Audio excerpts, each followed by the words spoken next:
siang pada baca Borupotenbo. Cuaca siang ini sepertinya akan berhujan, sudah mendung sudah mulai hujan malah. Namun tentu kita tetap harus semangat walaupun sekarang kondisi pandemi COVID-19 belum juga berakhir dan belum tahu kapan akan berakhirnya. Kembali kita menghadirkan Kepala BNPB Provinsi Kepulauan Bangka Belitung dan juga Satgas Penanganan COVID-19 Provinsi Kepulauan Bangka Belitung, dan di sini telah hadir Bang Mikron Antariksa dan juru bicaranya ini Bang HBP Adi Budi Prayitno. Assalamualaikum Bang. Waalaikumsalam warahmatullahi wabarakatuh. Bang Adi Selamat sehat? pagi. Alhamdulillah sehat Bang Berdian. Semenjak mengurus COVID ini rambutnya makin panjang. Tidak terurus lagi. Tidak terurus lagi. Banyak yang ngurus masyarakat. Baik, pemirsa, kita akan bincang-bincang sekitar 30 menit bincang kita kali ini tentang bagaimana sih kondisi COVID-19 di Bangka Belitung, update terbarunya bagaimana, kemudian sebentar lagi insya Allah di pertengahan bulan depan, bulan April nanti kita sudah memasuki bulan Ramadan, tentu akan banyak sekali aktivitas masyarakat, kemudian tentu kita tidak berharap bahwa di bulan yang suci itu pandemi akan semakin mungkin parah, kondisi COVID-19 parah. Nah, tentu kita ingin tahu mungkin sudah ada strategi atau kebijakan yang dilakukan oleh Satgas COVID ini. Mungkin langsung aja Bang Mikron. Ya. Mungkin kita pengen tahu sih bagaimana sih kondisi COVID-19 ini sekarang ini di Bangka Belitung. Ya. Atau mungkin Bang ABP ya, sebagai jubir ya. Iya, secara umum situasi dan perkembangan kasus dan penanganan COVID-19 di Provinsi Bangka Belitung memang dalam 2 pekan terakhir sampai dengan minggu kemarin mengalami sedikit peningkatan yang cukup signifikan. Jadi biasanya misalnya penambahannya itu hanya terjadi di beberapa kabupaten atau kota. Yang sering terjadi kasus kan misalnya di Kota Pangkal Pinang, Kabupaten Bangka, Bangka Tengah. Nah, sekarang hampir semua kabupaten selain kota dan kabupaten yang biasa terjadi peningkatan kasus, nah sekarang merata. Ya? Iya, dalam 2 pekan terakhir ini terjadi peningkatan. Nah, memang peningkatan ini salah satunya karena kami mencatat ada 2 faktor ya. Yang pertama karena memang semakin agresifnya dilakukan testing. Jadi testing baik itu swab atau rapid test antigen maupun swab PCR. Kenapa testing ini semakin masif atau semakin agresif? Karena kita berusaha untuk melakukan screening atau upaya deteksi dini sehingga kita bisa segera memutus mata rantai penyebaran COVID-19 sehingga tidak menjalar atau tidak masif penularannya kepada masyarakat. Nah, faktor yang kedua tentu saja ini terkait dengan persoalan ketidakpatuhan atau ketidakdisiplinan kita. Dalam bahasa Bangkanya ketugilan. Ketugilan, bangpa atau kita selama ini dalam menerapkan protokol kesehatan 3M.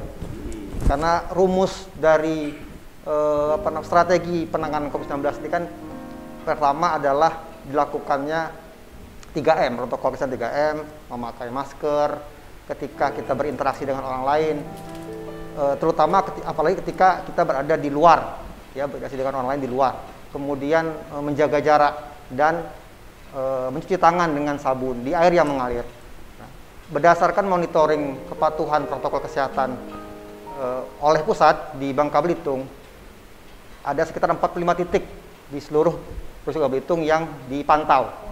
Dipantau. Nah, hanya 45 titik tapi ya? Iya, 45 titik itu merepresentasikan daerah padat dan daerah yang tidak padat. Nah, dari monitoring ini tingkat kepatuhan menggunakan masker kita itu masih di bawah rata-rata nasional. Masih di bawah. Masih di bawah rata-rata nasional. Jadi kita di pekan kemarin berada di peringkat 15. Peringkat 15 terendah.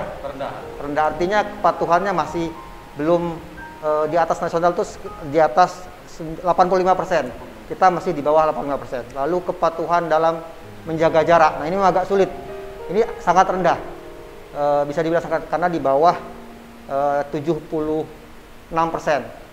Jadi terjadi pada pekan kemarin terjadi penurunan kepatuhan dalam hal menjaga jarak itu sampai dengan 42%.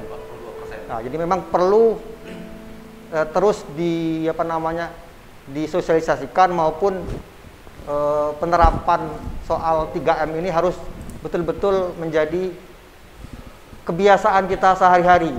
Ya, kebiasaan kita sehari, sehingga strategi kita dalam menangani COVID ini bisa betul-betul maksimal. Itu yang pertanyaan. Lalu yang berikutnya adalah terkait dengan pelaksanaan testing, tracing, testing, kemudian treatment. Lalu vaksinasi. Nah, strategi ini kan satu bagian yang utuh. Satu kesatuan. Iya, jadi meskipun seseorang itu sudah divaksin, tidak berarti bahwa yang bersangkutan tidak lagi menerapkan protokol 3M. Karena vaksin itu tidak memberikan jaminan bahwa seseorang ketika setelah atau sudah divaksin itu tidak akan terpapar COVID-19. Karena vaksin ini tujuannya adalah membangun herd immunity, ya, kekebalan komunitas, kekebalan orang-orang yang biasa atau sering berinteraksi dengan orang banyak. Sehingga dampaknya ketika dia sudah divaksin itu tidak semakin parah. Jadi ada dampak kesakitan dan dampak kematian. Nah, ini bisa kita cegah. Nah, lalu secara nominal kasus sampai dengan kemarin di Bangka Belitung itu total, ya, kasus total dari awal sampai hari ini kemarin ada 8.626. 8.000. Dari sisi kalau kita hitung persentase dari jumlah penduduk sebetulnya masih kecil. Nah, tapi kecil ini bisa besar kalau kita tidak kendalikan. Nah, ini yang harus sama-sama menjadi kesadaran kita bersama, bahwa penanganan ini tidak bisa hanya satu institusi atau pemerintah saja misalnya yang ngurusi COVID ini. Harus ada sinergi, harus ada kolaborasi baik oleh pemerintah, dalam ini instansi dinas kesehatan, BPBD, kemudian institusi yang lain, juga antara pemerintah provinsi dengan kabupaten kota yang ada. Nggak bisa jalan-jalan sendiri-sendiri, misalnya provinsi maunya ini, lalu kabupaten kota maunya ini. Nah, kalau jalan sendiri-sendiri, kemudian ada ego sektoral antara institusi, antara kedinasan, ini jadinya kita tidak sampai kepada tujuan yang kita harapkan. Kira itu. Terkait dengan masalah lamanya hasil tes itu bagaimana tuh, Bang Budi? Jadi memang beberapa waktu yang lalu, ya, terutama di akhir tahun, kita memang mengalami hasil pemeriksaan spesimen atau sampel swab PCR itu kita harus menunggu lama. Jadi mereka yang dites harus menunggu lama hasilnya baru keluar. Ini karena memang pada saat itu kondisi lab yang menguji spesimen itu terbatas. Terbatas dan yang dimiliki pemerintah, misalnya di provinsi ada laboratorium kesehatan, lalu di kabupaten kota ada di laboratorium rumah sakit Dr. Haji Basri Jurono Tanjung Pandan, lalu ada di RSBT. Kemudian sekarang sudah ada beberapa laboratorium, baik itu yang menguji dengan metode PCR maupun dengan metode TCM. Termasuk misalnya di Kota Pangkal Pinang. Di Pangkal Pinang sendiri sudah ada labkesda yang dimiliki oleh Dinas Kesehatan maupun laboratorium kesehatan, laboratorium biomedis yang dimiliki oleh Rumah Sakit Umum Daerah Depati Hamzah. Jadi hampir semua sekarang rumah sakit umum daerah itu memiliki laboratorium yang bisa menguji spesimen untuk pengujian swab, sehingga bisa cepat untuk mengetahui hasilnya, tidak perlu menunggu sampai berminggu-minggu maksimal 4 hari. 4 hari Ya ya? 2 sampai 4 hari sudah bisa keluar hasilnya. Oke, mungkin Bang Ridwan ya, terkait dengan kebijakan penanganan pandemi sekarang ini, kemudian di Ramadan nanti itu bagaimana tuh, Bang? Iya, terima kasih. Jadi memang untuk pengendalian coronavirus yang ada di Satuan Tugas COVID-19 Bangka Belitung, ada beberapa hal yang kami angkat di dalam semenjak 2021 ini. Yang pertama memang kami penegakan prokes, protokol kesehatannya mengacu kepada Peraturan Daerah Nomor 10 Tahun 2020 tentang adaptasi kebiasaan baru dan penerapan protokol kesehatan di masyarakat. Itu yang pertama. Yang kedua, terkait dengan kebijakan nasional yang penerapan PPKM. Pertama kali PPKM pemberlakuan pembatasan kegiatan masyarakat secara makro kan, namun tidak menghasilkan hasil yang signifikan, kemudian dirubah menjadi PPKM berskala mikro, PPKM mikro yang menerapkan di 7 provinsi di wilayah Republik ini, dan itu nampak suatu kemajuan dan adanya tertahan virus ini tidak menyebar terlalu luas, sehingga kemudian kami dari Satgas COVID-19 Babel mengadopsi itu. Tapi sebelumnya juga kami sudah memiliki posko, yang mana posko tersebut kerjasama dengan TNI Polri dengan nama Posko Kampung Tegap Mandiri. Kampung Tegap Mandiri, dan itu yang kemudian kita adopsi dan kita satukan menjadi posko PPKM. Nah, penerapan PPKM sudah pernah kita laksanakan di Kabupaten Bangka Selatan, di Kecamatan Air Gegas, tepatnya di Desa Bencah dan Desa Delas. Kemudian kita terapkan juga di Bangka kemarin waktu di Pondok Pesantren. Nah, itu penerapannya memang sangat signifikan. Artinya yang diterapkan di pusat kita olah dan kita adopsi di wilayah Bangka Belitung dengan mengedepankan pendekatan local wisdom. Kita dengan sifat sepintu sedulang, serumpun sebalai. Local wisdom itu yang kita angkat, kemudian sifat gotong royong, dan kemudian dari tahapan-tahapan yang kita lalui menghasilkan masyarakat yang sadar. Masyarakat yang sadar, kita tahu sebenarnya wilayah Bangka Selatan di desa-desa itu kan mungkin tugil ya. Kadang-kadang mereka juga tidak mengikuti apa yang dikatakan oleh pemerintah. Yang paling sulit itu memang waktu pembatasan berskala mikro tadi untuk kegiatan-kegiatan keagamaan. Nah, artinya kita kan kuat di dalam kegiatan keagamaannya. Dan pada waktu kita masuk memang susah kemarin tuh untuk membatasi kegiatan Jumat, kegiatan tahlil dan lain-lain di desa-desa. Namun yang kita adakan dengan adanya sinergitas dari berbagai unsur tadi itu dapat terlaksana. Dan 14 hari tempat tersebut dibatasi kegiatannya, sampai dengan saat sekarang tidak ada perkembangan. Artinya tidak ada penularan yang signifikan, malahan bisa dikatakan 2 desa itu adalah zona hijau sekarang. Zona hijau, tidak ada lagi. Pasien-pasien yang kemarin sudah sembuh semua? Sudah sembuh semua, dan alhamdulillah tidak menyebar ke tempat yang lain. Nah, di samping itu juga mereka sudah membuat posko di kampung tersebut, di desa tersebut, dan setiap yang masuk, setiap yang keluar itu mendapatkan penanganan. Dan kita ambil contoh juga, kalaupun ada keramaian-keramaian, pernikahan, pesta dan lain-lain, masyarakat juga sudah mulai di swab antigen pada mereka yang akan mengadakan pesta. Dan alhamdulillah 2 desa tersebut sampai saat sekarang zona hijau. Nah, penerapan kedua yang terkait dengan protokol kesehatan, kita sudah memiliki Perda Nomor 10 Tahun 2020, dan saat ini penerapan kemarin sudah kita coba laksanakan tanggal 1 Maret 2021, yang kemarin kita adakan memulainya dengan di 2 tempat. Memang kesadaran masyarakat dalam penggunaan masker ini masih kurang. Mungkin kelupaan, banyak faktor ya penyebabnya, kelupaan, dan mungkin tidak ada yang mengingatkan, mungkin juga belum menyentuh korban positifnya di keluarga dia, sehingga menganggap enteng, kesadarannya belum ada.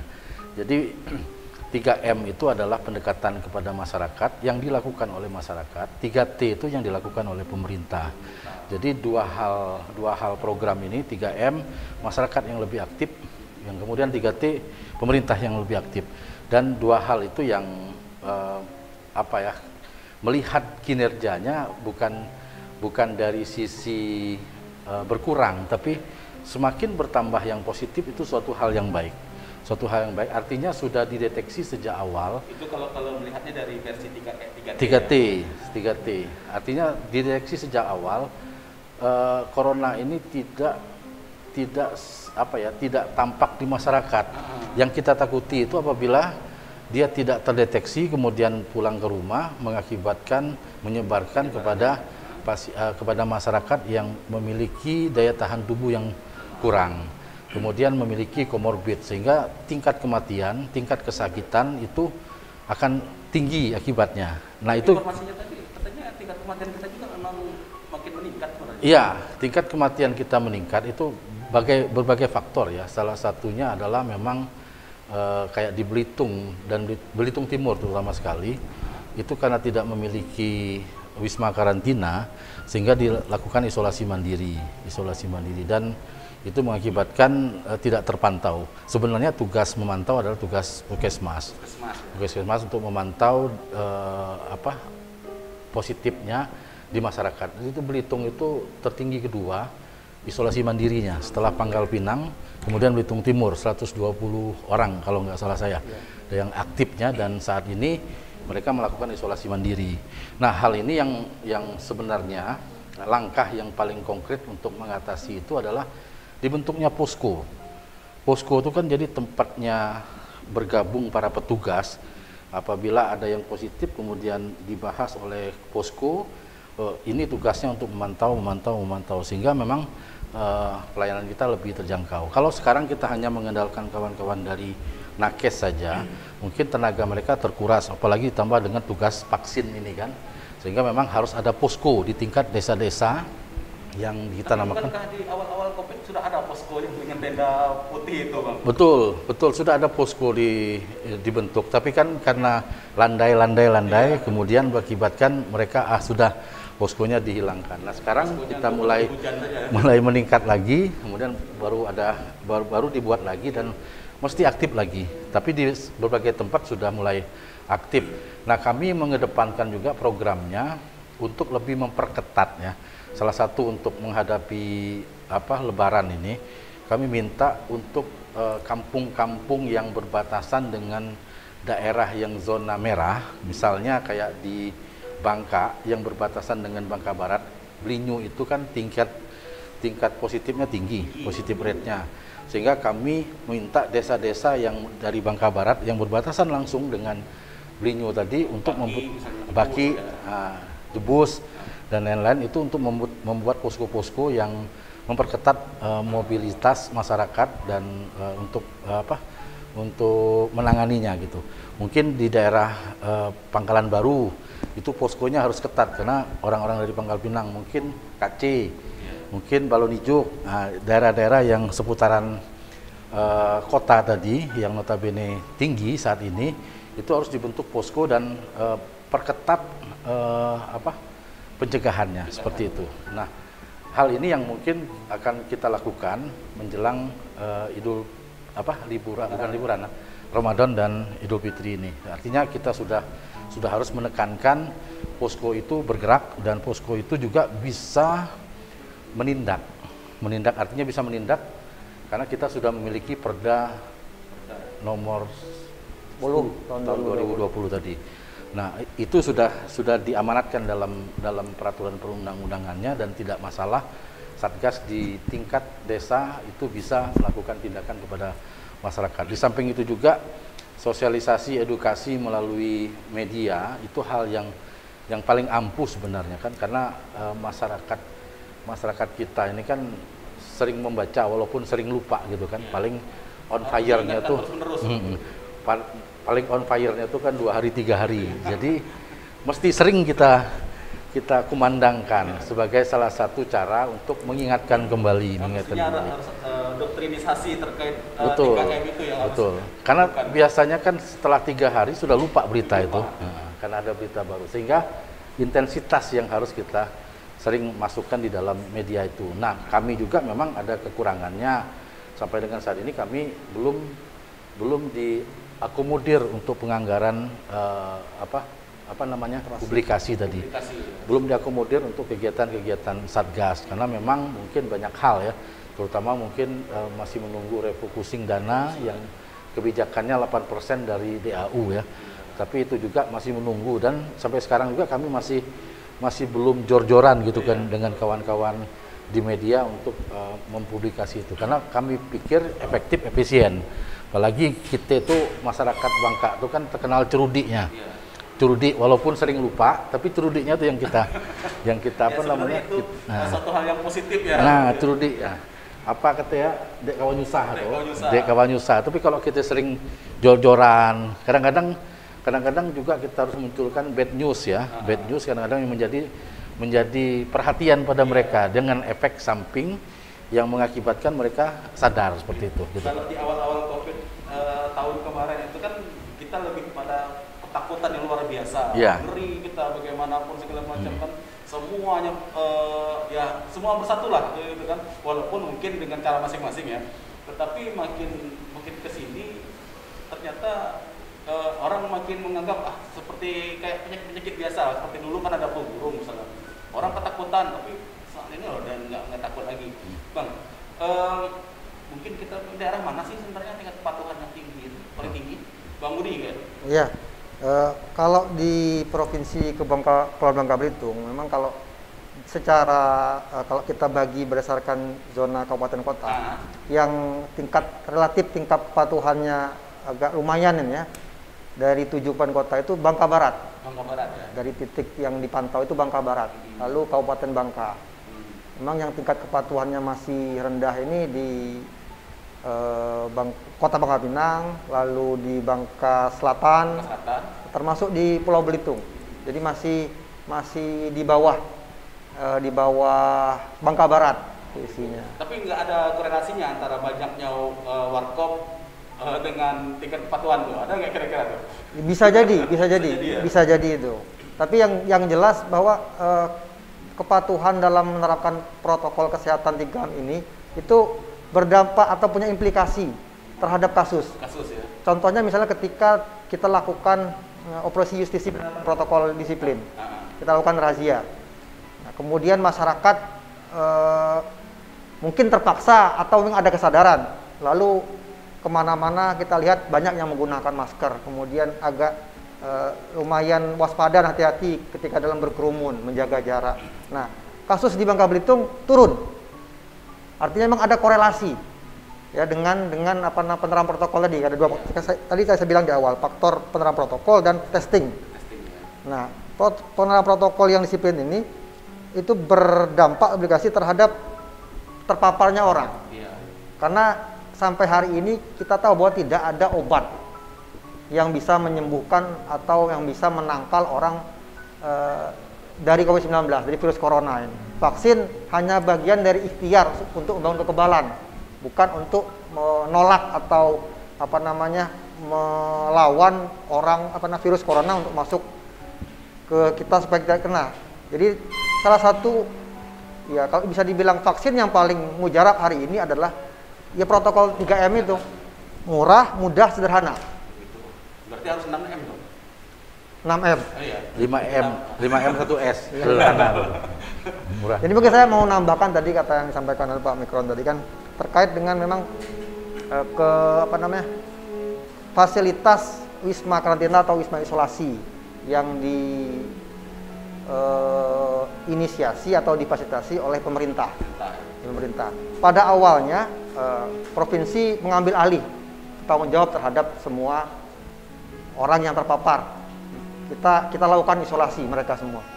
Tapi kan dengan peningkatan yang drastis, kemudian lonjakan kasus yang signifikan, tentu saja daya dukung dan daya dukung SDM maupun daya dukung fasilitas ini tidak membadai lagi. Kita punya Wisma BKSDM, Balai Diklat Provinsi. Lalu kita punya Wisma Karantina Asrama Haji, lalu Wisma Karantina BLKI, Balai Latihan Kerja, yang dimiliki provinsi. Nah, ini tidak mampu menampung yang ada di Pulau Bangka ketika jumlah kasus meningkat. Maka kita mengajak berkoordinasi dengan Satgas Kabupaten Kota untuk sama-sama, yuk kita sama-sama. Jadi saya juga menyediakan fasilitas untuk wisma karantina isolasi. Kenapa ini perlu? Karena mereka yang terpapar dan mereka yang belum terpapar harus dipisah supaya tidak terjadi penularan, tidak terjadi penyebaran yang semakin masif dan tidak terkendali. Termasuk juga fasilitas rumah sakit untuk pasien rujukan yang mengalami atau memiliki gejala berat dan terutama yang memiliki penyakit penyerta atau penyakit komorbid. Nah, seringkali kasus kematian ini karena respon yang lama. Jadi ketika seseorang itu terpapar, pertama dia membiarkan gejala itu. Nah, ketika sudah parah, masuk rumah sakit terlambat ditangani. Atau tidak ada upaya yang dilakukan oleh pemerintah daerah juga untuk melakukan screening terhadap mereka-mereka yang sudah dinyatakan positif, lalu dibiarkan melakukan isolasi mandiri. Sementara pemantauan dan pengawasan oleh fasilitas kesehatan di dasar di puskesmas tidak dilakukan dengan cermat, karena mereka yang isolasi mandiri ini harus dipantau betul-betul. Kalaupun tidak secara langsung tatap muka, by phone. Jadi apakah bagaimana kondisi Pak hari ini, misalnya ada gejala apa, sudah makan belum, dan termasuk disuplai multivitamin untuk membangun imunitas tubuh. Ya. Bang Pram, sejauh mana sih kita belum melihat adanya ketegasan terkait penerapan perda yang sudah ada sanksi? Karena kan salah satu yang mungkin cara terakhir ya, karena melihat ketugilan masyarakat kita masih banyak yang acuh. Oke lah kalau seandainya lupa, nama orang lupa ya. Tapi banyak sekali yang memang sengaja, artinya mereka sudahlah menganggap suatu hal yang remeh. Nah ini kan perlu ada sanksi, penerapan sanksi itu. Terus kita melihat di beberapa tempat itu, misalnya pada saat kegiatan-kegiatan kemasyarakatan, ada orang pesta pernikahan, ada yang di situ ada satgas. Nah kita nggak tahu sih gimana bisa prosedurnya seperti itu. Misalnya masyarakat yang ingin menggelar pesta pernikahan, kemudian mengundang satgas untuk membantu mereka terkait penerapan protokol kesehatan di tempat itu. Tapi kan sangat banyak yang tidak. Kita mungkin dari Bang Mikro maupun Bang Budi pernah juga misalnya menghadiri acara pernikahan ya memang seperti biasa tanpa nih masker nggak pakai, persiapan cuci tangan nggak ada, misalnya seperti itu. Nah terkait dengan hal-hal seperti itu gimana Bang Mikro? Ya, terima kasih. Jadi memang penerapan ataupun penegakan hukum terhadap peraturan daerah ini terkadang terjadi dualisme. Dualismenya yang pertama, perda yang kita gunakan adalah perda provinsi, sedangkan wilayah yang kita terapkan itu adalah wilayah hukum, wilayah administratif yang juga otonom. Artinya kalau bisa dikatakan provinsi itu tidak memiliki wilayah. Yang memiliki wilayah itu kabupaten kota. Namun kabupaten kota itu belum memiliki perda. Mereka baru memiliki perkada saja, peraturan kepala daerah. Tapi peraturan kepala daerah itu tidak bisa ditegakkan secara hukum yang sifatnya denda. Tapi mereka hanya bersifatnya hukum yang bersifat sanksi sosial. Nah, hal ini mungkin yang perlu sinergitas antara kabupaten, kota, dan provinsi dalam hal penegakan peraturan daerah provinsi tadi. Kita misalnya ke personal kita bisa dengan sanksi administratif dan sanksi sosial. Tapi kepada badan usaha itu kan kita harus mengacu kepada undang-undang setempat gitu, peraturan setempat. Misalnya yang membuka, yang menutup, yang segala macam itu adalah perkadanya, peraturan kepala daerahnya, kabupaten kota yang memilikinya. Sehingga ini mesti kita saling sinergitas, dan kemarin kita coba praktekkan dan itu sudah menuai hasil. Artinya hal ini harus kita sering melaksanakan. Tapi memang membutuhkan sinergitas dan koordinasi yang lebih matang kembali antara Forkopimdanya, antara pengadilannya, kemudian jaksanya, kemudian pelaksana di lapangannya, karena tetap kita harus memiliki buktinya berupa foto si A, si B, si C. Ini sudah 2 kali tidak menggunakan masker, kemudian baru didenda. Terkadang kan kita nemukan hari ini dia melanggar, besok tidak melanggar. Mungkin di KTP-nya dibolongin sekali melanggar. Nah, seperti itu. Nah, hal-hal ini yang kemudian perlu apa ya, kreativitas dan inovatif. Itu yang pertama. Yang kedua terkait dengan acara-acara resepsi pernikahan. Nah, kita kembali juga ya. Artinya di kabupaten kota memiliki satgas. Terkadang rekomendasi untuk protokol kesehatannya sudah dikeluarkan oleh pihak Satgas Kabupaten Kota, dan izin keramaiannya dikeluarkan oleh kepolisian izin keramaiannya. Dan terkadang kita hanya monitoring, kawan-kawan Kabupaten Kota hanya monitoring, tidak hadir langsung, tidak diminta untuk hadir langsung. Tapi karena memang kalau seandainya di gedung ataupun di lokal-lokal yang diselenggarakan oleh EO atau WO, itu kita bisa koordinasi lebih mantap. Artinya mereka sebelum melaksanakan kegiatan, kami minta mereka untuk memaparkan kepada kami in-out-nya seperti apa, terus makan minumnya seperti apa. Setelah melakukan presentasi kepada kami, kemudian kami baru mengeluarkan rekomendasi prokesnya. Tapi yang agak susahnya adalah yang di masyarakat ini, di daerah-daerah di masyarakat ini, sehingga kami meminta kepada Satgas Kabupaten Kota untuk lebih ketat di dalam hal ini. Tapi memang tetap ada 1-2 yang tidak memiliki izin. Tapi terkadang juga untuk menghentikannya, karena ada faktor kemanusiaan, ya sedang pesta, sedang asik-asik gitu kan, apalagi sedang nikah gitu kan, sedang kawin, kita hentikan. Kan upaya terakhir tetap, kalaupun ada, tetap kita di situ mencoba untuk mengarahkan untuk melakukan protokol kesehatan secara ketat.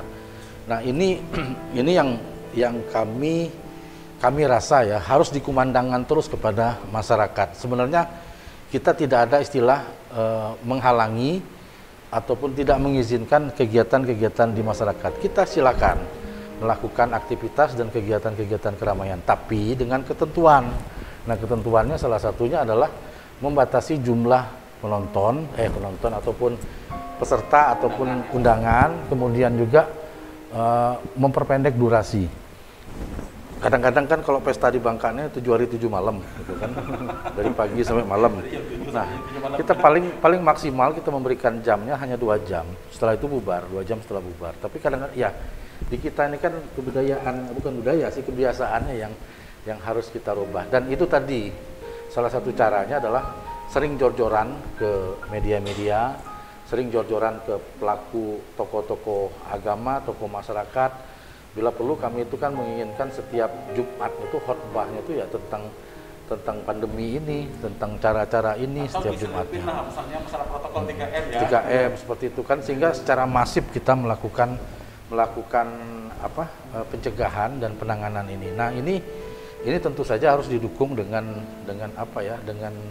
anggaran tadi yang kami pikir perlu disupport, dan semoga aja refocusing ini juga ada bagian untuk sekretariat dalam ada perhatian gitu. Ya, sampai vaksin aja di Bangka kami.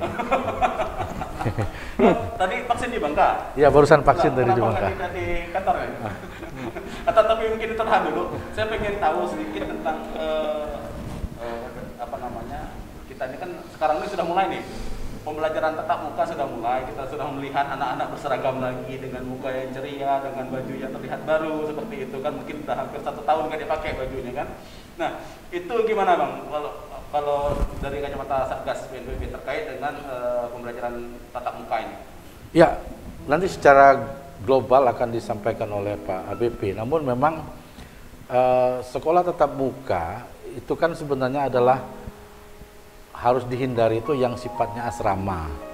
Yang asrama, kalau yang hit and run, pergi pulang itu hanya pengetatan protokol.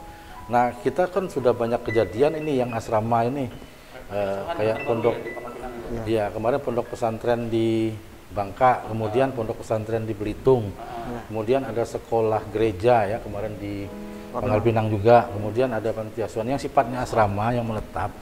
Kami pikir itu harus tidak menetap, harus pulang pergi. Karena itu kan Ya, artinya tidak mau tetap harus menetap ya. Artinya kalaupun kayak pondok pesantren ya, kalau dia menetap juga harus memiliki komitmen.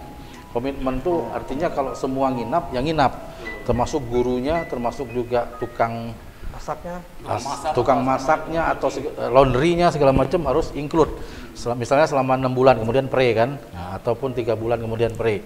Artinya selama itu mereka harus di dalam lokasi, harus ada komitmen itu. Boleh melakukan asrama seperti itu tadi. Tapi mungkin nanti secara kebijakan satgasnya daerah mana nanti Pak Habib yang jelaskan. Ya. Oke, lanjut langsung aja Bang. Jadi memang dampak pandemi ini kan terkait terhadap dunia pendidikan itu luar biasa ya, selain dampak ekonomi dan dampak sosial lainnya. Tidak ada siapa sih yang tidak jenuh, baik itu siswa, murid gitu ya, anak didik, lalu guru, termasuk kita orang tua. Ada kejenuhan terkait dengan kondisi anak-anak yang belum, atau sebagian juga sudah ada yang melakukan pembelajaran tatap muka atau kegiatan belajar tatap muka. Kita dipaksa oleh kondisi dan situasi pandemi ini untuk sekolah, anak-anak untuk sekolah secara daring, pembelajaran jarak jauh, dipaksa untuk melakukan itu, mau tidak mau, tidak ada pilihan. Jadi memang secara umum pemerintah pusat ya, melalui Kementerian Pendidikan dan Kebudayaan sudah memberikan ruang kepada pemerintah daerah, khususnya kepada satuan pendidikan, jadi lembaga pendidikan, untuk membuka kegiatan belajar mengajar tatap muka, tapi pengertian tidak KBM tatap muka seperti normalnya, seperti biasanya. Ada prasyarat teknis yang harus dipenuhi, setidaknya ada 5 prasyarat teknis harus dipenuhi, misalnya perilaku wajib terkait dengan protokol 3M. Jadi fasilitas pendidikan atau satuan pendidikan atau sekolah itu harus memastikan penerapan protokol, penyediaan fasilitas sanitasi, cuci tangan, toilet yang bersih, ada sabunnya, lalu kondisi kelas, memastikan pengaturan kursi, meja, lalu termasuk mengontrol dan mengevaluasi kondisi warga satuan pendidikannya. Jadi mulai guru, siswa, penjaga sekolah, termasuk tukang bersih-bersih di sekolah harus dipastikan kondisinya. Misalnya ketika yang bersangkutan tidak sehat, itu dipersilakan untuk pulang. Jadi tidak mengikuti kegiatan belajar tatap muka. Lalu tidak dibolehkan melakukan aktivitas yang menimbulkan kerumunan di dalam sekolah, termasuk olahraga yang bersentuhan langsung. Kalau misalnya senam, yang tidak bersentuhan sih boleh-boleh saja. Misalnya yang bersentuhan langsung, nah itu tidak dibolehkan oleh Kementerian Pendidikan. Dan pemerintah provinsi sebetulnya silakan saja kepada satuan pendidikan atau dinas pendidikan untuk membuka kegiatan belajar mengajar ini. Karena tadi saya sampaikan di awal bahwa anak-anak hari ini sudah sampai pada tingkat kejenuhan luar biasa. Bukan hanya anak-anak, kita juga sebagai orang tua, guru juga bosan. Kalau anak-anak itu memang sudah jenuh, kalau orang tuanya stres. Jadi stres bayar pulsa. Ya, jadi memang ini sesuatu yang problematis, yang yang dilematis juga bagi pemerintah. Nah, yang harus digarisbawahi tadi itu, ketika satuan pendidikan atau sekolah ingin membuka kegiatan belajar tatap muka, harus bisa memenuhi prasyarat teknis dan ada daftar periksa. Kalau di Kementerian Pendidikan Kebudayaan itu ada daftar periksa yang harus dipenuhi, yang harus diisi. Dan tugas dari Dinas Pendidikan adalah pertama itu memverifikasi apakah satuan pendidikan atau sekolah itu sudah memenuhi syarat untuk dilaksanakan tatap muka. Termasuk tadi membagi waktu, shift kegiatan belajar mengajar. Jadi tidak bisa jumlah 30 siswa semuanya masuk dalam waktu yang sama berbarengan. Harus dibagi shiftnya, harus dibagi jam belajarnya. Kira-kira itu. Jadi itu menambahkan lagi kan, itu yang kita namakan adaptasi kebiasaan baru. Jadi harus hal-hal yang hal-hal biarlah menjadi kebiasaan, nanti juga akan menjadi budaya. Setelah menjadi kebiasaan dia akan menjadi norma, setelah menjadi norma dia akan menjadi budaya. Nah, hal ini yang kita dalam tahapan menuju ke budaya kehidupan yang baru di masyarakat Bangka Belitung, terutama adalah di pendidikan, dan pendidikan adalah barometer sebenarnya kan, barometer kita. Dan kalau saya secara pribadi memang harus sekolah tapi dengan kebiasaan baru, lagi gitu loh maksudnya. Jadi mungkin perlu ditambahkan juga terkait dengan pembukaan kegiatan belajar mengajar tatap muka ini, Satgas ya, dalam ini Satgas penanganan COVID-19 itu mengembalikan ya atau menyerahkan keputusan terkait pembukaan kegiatan belajar mengajar tatap muka ini kepada Kementerian Pendidikan dan Kebudayaan. Jadi artinya apa? Artinya pembukaan KBM itu tidak terikat dengan kondisi atau zonasi resiko yang ditetapkan oleh satuan tugas. Jadi misalnya di suatu daerah itu ada zona merah, zona oranye, kuning, hijau. Jadi zonanya tidak lagi jadi penentu, bukan penentu untuk dibuka atau tidak dibukanya sekolah, tapi menjadi bahan pertimbangan. Jadi misalnya ketika di Pangkal Pinang zonanya zona merah, lalu dibuka beberapa sekolah untuk dilakukan pelajaran sebagai pilot project misalnya, dan ternyata alhamdulillah berjalan normal. Ada 1-2 kasus itu langsung dilakukan penghentian sementara, kita evaluasi apa yang kurang. Artinya dari yang sudah kita lakukan selama beberapa bulan di semester genap kemarin, itu memang ada penularan, tapi penularan itu bukan terjadi di sekolah, dari sekolah-sekolah yang sudah buka ini, tapi terjadinya di luar. Jadi bisa jadi di rumahnya atau interaksi dia dengan keluarganya, tapi bukan penularan yang terjadi di sekolah itu. Memang beda, ya beda dengan memang yang kasus yang ada di pondok pesantren atau di asrama tadi Pak Fikron bilang.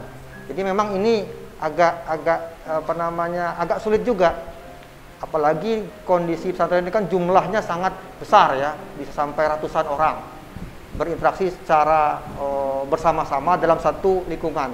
Nah, itu tadi yang perlu digarisbawahi, komitmen dari pengelola atau fasilitas pendidikan itu untuk bagaimana supaya tidak terjadi penularan. Jadi ketika misalnya ada kasus itu segera direspon, ditangani, diisolasi yang bersangkutan, lalu dilakukan upaya-upaya pencegahan. Misalnya ketika ada kasus, kita menyarankan untuk dilakukan standarnya dilakukan penutupan sementara selama 2 minggu supaya tidak ada penularan, untuk diputus mata rantai penyebarannya. Seperti itu. Oke, Bang, pemirsa, kita sudah jalan hampir 40 menit. Mungkin kita minta statement penutupnya ke Bang Fikron dan ke Bang Lutfi. Silakan Bang Fikron ya. Ya, terima kasih. Pandemi ini tepatnya sudah 1 tahun ya berada di Bangka Belitung. Maret ke Maret kita buka posko itu tanggal 15 Maret 2020, sekarang sudah tanggal 22 Maret, artinya sudah 1 tahun dan kita masih melawan dan berperang terhadap virus yang sama, terhadap hal yang sama, namun dalam kondisi yang berbeda. Saat tahun kemarin masyarakat dengan parnonya, dengan ketakutannya, dengan kesigapan dari masyarakat itu sendiri melakukan upaya serentak dan seluruh komponen ikut serta di dalam penanganannya. Di saat sekarang dengan situasi dan kondisi yang berbeda, masyarakat sudah mulai jenuh, acuh tak acuh, cuek dan mengharapkan virus ini dengan hanya harapan dan doa. Jadi kami sebagai kata terakhir bahwa pandemi corona ini harus diselesaikan secara bersama kembali. Harus juga dengan istilah dari BNPB, dari Pak Doni Munardo adalah pentahelik antara masyarakat, dunia usaha, pendidikan, media, kemudian perguruan tinggi dan pemerintah, masyarakat umum itu sendiri harus bahu membahu. Mari kita mari kita kembali kepada semangat awal kita untuk memerangi ini dengan kondisi dan situasi yang sudah mulai jenuh dan mulai kita angkatkan kembali. Setidaknya dengan kebersamaan, satu tangan mungkin, satu lidi mungkin bisa patah, tapi dengan banyak tangan, banyak lidi dalam satu komando itu bisa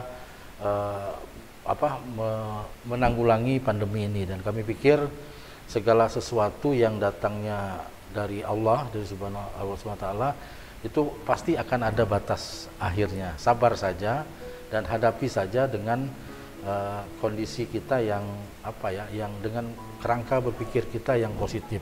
Kalau kita dengan kerangka positif yang negatif, tentu saja akan membuat stres dan kemudian akan mengurangi imun kita. Jadi mari bersama-sama bahwa virus ini ada batas akhirnya, ada batas kapan berlalunya, tinggal bagaimana sikap kita dalam menghadapinya. Semoga kita bertambah dewasa dengan kerangka berpikir yang positif. Terima kasih.